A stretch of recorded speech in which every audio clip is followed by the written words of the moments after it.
انسان جب نئی جگہ پہ جاتا ہے تو ان کی کوشش ہوتی ہے کہ ان کا ایک اچھا ساتھی ہو۔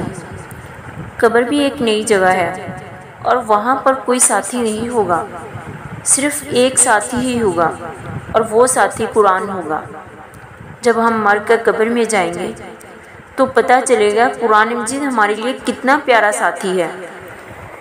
آج قرآن پڑھنے کے لیے امت مسلمہ کے پاس وقت ہی نہیں ہے۔ سوشل میڈیا، موبائل چلانے کے لیے 5 گھنٹے ٹائم ہے، لیکن قرآن کھولنے کے لیے 5 منٹ بھی وقت نہیں ہے۔ بہت افسوس کی بات ہے کہ ہم قرآن کو بہت آسانی سے چھوڑ رہے ہیں۔ میں اپنی زندگی کا تجربہ بتا رہی ہوں، جتنا زیادہ وقت آپ قرآن مجید کا بڑھاتے جائیں گے، اللہ پاک اتنا زیادہ آپ کو زندگی میں بہت ساریاں خوشیاں دیں گے اور بہت سی مشکلات کو آسان کر دیں گے، اس میں کوئی شک نہیں ہے۔